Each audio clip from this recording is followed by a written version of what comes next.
ಮಣಿಪುರದಲ್ಲಿ ಸರ್ಕಾರ ರಚನೆಗೆ 44 ಶಾಸಕರ ಬೆಂಬಲ.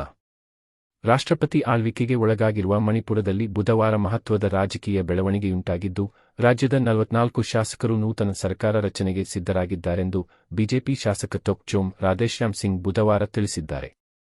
ಮಣಿಪುರ ವಿಧಾನಸಭೆಯ 9 ಮಂದಿ ಶಾಸಕರೊಂದಿಗೆ ಇಂಫಾಲದ ರಾಜಭವನದಲ್ಲಿ ರಾಜ್ಯಪಾಲ ಅಜಯ್ ಕುಮಾರ್ ಭಲ್ಲಾ ಅವರನ್ನು ಭೇಟಿಯಾಗಿ ಮಾತುಕತೆ ನಡೆಸಿದ ಬಳಿಕ ಅವರು ಸುದ್ದಿಗಾರರಿಗೆ ಈ ವಿಷಯ ತಿಳಿಸಿದ್ದಾರೆ.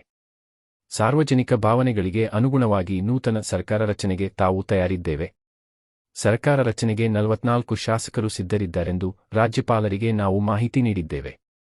ರಾಜ್ಯದಲ್ಲಿನ ಪ್ರಸಕ್ತ ಸಮಸ್ಯೆಗಳಿಗೆ ಸಂಭಾವ್ಯ ಪರಿಹಾರಗಳ ಕುರಿತಾಗಿಯೂ ತಾವು ರಾಜ್ಯಪಾಲರೊಂದಿಗೆ ಚರ್ಚಿಸಿದ್ದಾಗಿ ರಾಧೇಶ್ಯಾಮ್ ಸಿಂಗ್ ಅವರು ತಿಳಿಸಿದ್ದಾರೆ.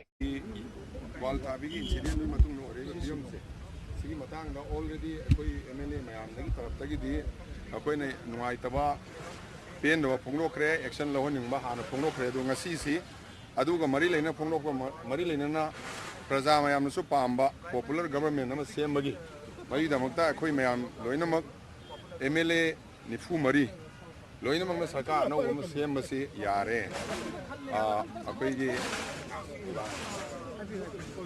sarkar sem masi sem na akoi MLA loina mangna ready laira praja ya pam da su laire akoi myam su sarkar sem ba yare haibagi adugi governor akoi piru bane aduga atopa tongan ma solution kai tawra phani khotkani haibado akoi nei naraman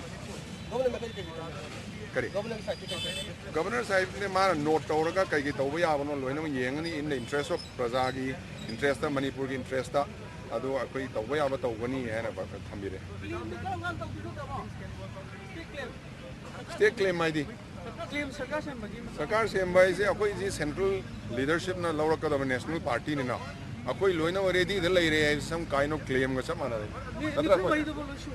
nate loina mang ya karam kana yada ba yogi sarkar sembada nifu mari se sarkar sem yaning da mi du kana no puthopiro loina yare akoi loina yare ba even congress ki manga du di akoi party di yaw da na khang ni moi so yade hai ba di lem do man dei kamada aduna akoi ki di congress ki di khang jadre akoi loina ma ki sarkar sem da yare honorable speaker na loina ma amam tangoi loina akoi MLA myam su unara bane ba di punu su unara bane ba aduna sarkar sembada yadabadi kanamta leite loina mak sarkar sembada yare akoi manipur ki praja men ware mamangi term na sahi ani ma covid na loire ana ki term sahi ani ahum am loisle aduna maram mor kana praja se am ware se akoi governor ga akoi tana jaram bane adudi akoi na haijaba ngam roi adudi akoi di express to madane some things are within our control, some things are beyond our control akoi manung na leiba akoi hajarame akoi ngam da potudi Masih aku di representative oina aku tara muk chalu mani mayam nifu mari thank you ಪ್ರೀತಿ ಎಂದಿಗೂ ಕ್ಷಮೆ ಯಾಚಿಸುವುದಿಲ್ಲ. ಕಮಲ್ ಹಾಸನ್. ಕನ್ನಡ ಭಾಷೆ ಕುರಿತ ನನ್ನ ಹೇಳಿಕೆಗೆ ಅದರ ಮೇಲೆ ನನಗಿರುವ ಪ್ರೀತಿಯೇ ಕಾರಣ. ಪ್ರೀತಿ ಎಂದಿಗೂ ಕ್ಷಮೆ ಯಾಚಿಸುವುದಿಲ್ಲ ಎಂದು ನಟ ಹಾಗೂ ರಾಜಕಾರಣಿ ಕಮಲ್ ಹಾಸನ್ ಬುಧವಾರ ಹೇಳಿದ್ದಾರೆ. ಸುದ್ದಿಗಾರರೊಂದಿಗೆ ಮಾತನಾಡಿದ ಅವರು, ನನ್ನ ಹೇಳಿಕೆ ಮುಂದಿಟ್ಟುಕೊಂಡು ವಿವಾದ ಸೃಷ್ಟಿಸುತ್ತಿರುವವರು ಈ ವಿಚಾರ ಕುರಿತು ಗೊಂದಲ ಉಂಟುಮಾಡುತ್ತಿದ್ದಾರೆ ಎಂದರು. ನಾನು ಏನು ಹೇಳಿದ್ದೇನೋ ಅದನ್ನು ಪ್ರೀತಿ ಕಾರಣದಿಂದಾಗಿಯೇ ಹೇಳಿದ್ದೇನೆ ಎಂಬುದು ನನ್ನ ಭಾವನೆ. ಇತಿಹಾಸಕಾರರು ನನಗೆ ಭಾಷೆಯ ಚರಿತ್ರೆ ಬೋಧಿಸಿದ್ದಾರೆ. ಹೀಗಾಗಿ ಬೇರೆ ಯಾವ ಉದ್ದೇಶದಿಂದಲೂ ನಾನು ಹೇಳಿಲ್ಲ ಎಂದು ಹೇಳಿದರು. ತಮಿಳುನಾಡು ಅಪರೂಪವಾದ ರಾಜ್ಯ, ಎಲ್ಲರನ್ನೂ ಮುಕ್ತವಾಗಿ ಸ್ವಾಗತಿಸುತ್ತದೆ. ಹಾಗಂತ ಇಂತಹ ರಾಜ್ಯ ಬೇರೆ ಇಲ್ಲ ಎಂದು ನಾನು ಹೇಳುವುದಿಲ್ಲ ಎಂದರು.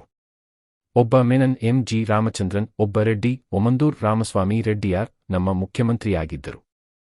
ತಮಿಳು ವ್ಯಕ್ತಿ M ಕರುಣಾನಿಧಿ ಹಾಗೂ ಮಂಡ್ಯ ಮೂಲದ ಕನ್ನಡ ಅಯ್ಯಂಗಾರ್ ಮಹಿಳೆ J ಜಯಲಲಿತಾ ಕೂಡ ನಮ್ಮ ಮುಖ್ಯಮಂತ್ರಿಯಾಗಿದ್ದರು ಎಂದು ಕಮಲ್ ಹಾಸನ್ ಹೇಳಿದರು. See, they are confusing the issue.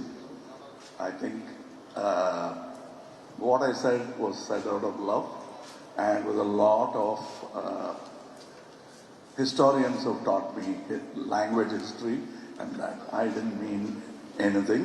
And let me tell you, Tamil Nadu is a place which has been open. I don't say that there's no other state like that, but very rare state where a Menon has been our chief minister, a Reddy has been our chief minister, Tamilan has been chief minister. Then a Kannadiga Iyengar has been our Chief Minister from Mandya. When there was a problem in Chennai, which came from that Chief Minister who hailed from Karnataka, it was Karnataka who gave. Abdul ಹತ್ಯೆ, ಭುಗಿಲೆದ್ದ ಆಕ್ರೋಶ, ಫರಂಗಿಪೇಟೆ ಅಘೋಷಿತ ಬಂದ್. ಬಂಟ್ವಾಳ ತಾಲೂಕಿನ ಕೋಡಿ ಎಂಬಲ್ಲಿ ಹತ್ಯೆಗೊಳಾದ ಕೊಳತ್ತಮಜಲುವಿನ ಅಬ್ದುಲ್ ರಹಿಮಾನ್ ಅವರ ಪಾರ್ಥಿವ ಶರೀರದ ಅಂತಿಮಯಾತ್ರೆಯಲ್ಲಿ ಭಾರೀ ಸಂಖ್ಯೆಯಲ್ಲಿ ಜನ ಭಾಗವಹಿಸಿದ್ದರು. ಅಂತಿಮಯಾತ್ರೆಯು ಸಾಗಿದ ಮಾರ್ಗದ ಉದ್ದಕ್ಕೂ ಅಂಗಡಿಗಳು ಮುಚ್ಚಿದ್ದು ಅಘೋಷಿತ ಬಂದ್ ವಾತಾವರಣ ನಿರ್ಮಾಣವಾಗಿತ್ತು. ದೇರಳಕಟ್ಟೆಯ ಎನೆಪೋಯ ಆಸ್ಪತ್ರೆಯಲ್ಲಿ ಮರಣೋತ್ತರ ಪರೀಕ್ಷೆ ನಡೆದ ಬಳಿಕ ಅಬ್ದುಲ್ ರಹಿಮಾನ್ ಮೃತದೇಹವನ್ನು ಕುತ್ತಾರು ಮದನಿ ನಗರದ ಜುಮಾ ಮಸೀದಿಗೆ ತರಲಾಯಿತು. ಅಲ್ಲಿ ಪ್ರಾರ್ಥನೆ ಸಲ್ಲಿಸಿದ ಬಳಿಕ ಬಂಟ್ವಾಳ ತಾಲೂಕಿನ ಕುರಿಯಾಳ ಗ್ರಾಮದ ಕೊಳತ್ತಮಜಲಿಗೆ ಆಂಬ್ಯುಲೆನ್ಸ್ನಲ್ಲಿ ಒಯ್ಯಲಾಯಿತು. ಅಂತಿಮಯಾತ್ರೆ ಸಾಗುವಾಗ ರಾಷ್ಟ್ರೀಯ ಹೆದ್ದಾರಿಯಲ್ಲಿ ಬಿಸಿ ರೋಡ್ ಮತ್ತು ಮಂಗಳೂರು ನಡುವೆ ವಾಹನ ಸಂಚಾರಕ್ಕೆ ಅಡ್ಡಿ ಉಂಟಾಯಿತು. ಬಿಸಿ ರೋಡ್ನ ಮಿತ್ತಬೈಲ್ ಜುಮ್ಮಾ ಮಸೀದಿ ಬಳಿ ಭಾರೀ ಸಂಖ್ಯೆಯಲ್ಲಿ ಜನ ಸೇರಿದ್ದರು. ಅಲ್ಲೂ ಬಹುತೇಕ ಅಂಗಡಿ ಮಳಿಗೆಗಳು ಮುಚ್ಚಿದ್ದವು. ತೆರೆದಿದ್ದ ಕೆಲವು ಮಳಿಗೆಗಳನ್ನು ಕೆಲವು ಯುವಕರು ಬಲವಂತದಿಂದ ಮುಚ್ಚಿಸಿದರು. ಮುಸ್ಲಿಂ ಮೀಸಲು ಮಸೂದೆ, ರಾಜ್ಯಪಾಲ ಮತ್ತೆ ವಾಪಸ್. ಕಾಮಗಾರಿಗಳ ಗುತ್ತಿಗೆಯಲ್ಲಿ ಮುಸ್ಲಿಮರಿಗೆ 4% ಮೀಸಲಾತಿಗೆ ಅವಕಾಶ ಕಲ್ಪಿಸುವ ಉದ್ದೇಶದಿಂದ ರೂಪಿಸಿದ್ದ ಕರ್ನಾಟಕ ಸಾರ್ವಜನಿಕ ಸಂಗ್ರಹಣೆಗಳಲ್ಲಿ ಪಾರದರ್ಶಕತೆ ಕೆಟಿಪಿಪಿ ತಿದ್ದುಪಡಿ ಮಸೂದೆಯನ್ನು ರಾಷ್ಟ್ರಪತಿಯ ಅಂಕಿತಕ್ಕೆ ಕಾದಿರಿಸಿ 2ನೇ ಬಾರಿಗೆ ರಾಜ್ಯಪಾಲ ತಾವರಚಂದ್ ಗೆಹ್ಲೋಟ್ ಅವರು ರಾಜ್ಯ ಸರ್ಕಾರಕ್ಕೆ ಹಿಂದಿರುಗಿಸಿದ್ದಾರೆ. ವಿಧಾನಮಂಡಲದ 2 ಸದನಗಳು ಅಂಗೀಕರಿಸಿದ್ದ ಈ ಮಸೂದೆಯನ್ನು ಏಪ್ರಿಲ್ 1ರಂದು ರಾಜ್ಯಪಾಲರ ಅಂಕಿತಕ್ಕೆ ಸರ್ಕಾರ ಕಳುಹಿಸಿತ್ತು. 6 ಪುಟಗಳ ಪತ್ರದೊಂದಿಗೆ ಕಡತವನ್ನು ಏಪ್ರಿಲ್ 15ರಂದು ಹಿಂದಿರುಗಿಸಿದ್ದ ರಾಜ್ಯಪಾಲರು ಧರ್ಮಾಧಾರಿತ ಮೀಸಲಾತಿಗೆ ದೇಶದ ಸಂವಿಧಾನದಲ್ಲಿ ಅವಕಾಶ ಇಲ್ಲ ಎಂದು ಅಭಿಪ್ರಾಯ ವ್ಯಕ್ತಪಡಿಸಿದ್ದರು. ಅಲ್ಲದೆ ಮುಸ್ಲಿಂ ಸಮುದಾಯಕ್ಕೆ ಮೀಸಲಾತಿ ನೀಡುವ ವಿಚಾರವು ಸುಪ್ರೀಂ ಕೋರ್ಟ್ನಲ್ಲಿ ವಿಚಾರಣೆಯ ಹಂತದಲ್ಲಿದೆ. ನ್ಯಾಯಾಲಯದಲ್ಲಿರುವ ವಿಷಯದಲ್ಲಿ ಮಧ್ಯ ಪ್ರವೇಶಿಸುವುದು ಸೂಕ್ತವಲ್ಲವೆಂದು ಭಾವಿಸಿದ್ದೇನೆ. ಈ ಕಾರಣಕ್ಕೆ ಮಸೂದೆಗೆ ಅಂಕಿತ ಹಾಕದೆ ರಾಷ್ಟ್ರಪತಿಗೆ ಪರಿಶೀಲನೆಗೆ ಬಿಡಲು ನಿರ್ಬಂಧಿತನಾಗಿದ್ದೇನೆ ಎಂದು ಅವರು ರಾಜ್ಯಪಾಲರು ಹೇಳಿದ್ದಾರೆ.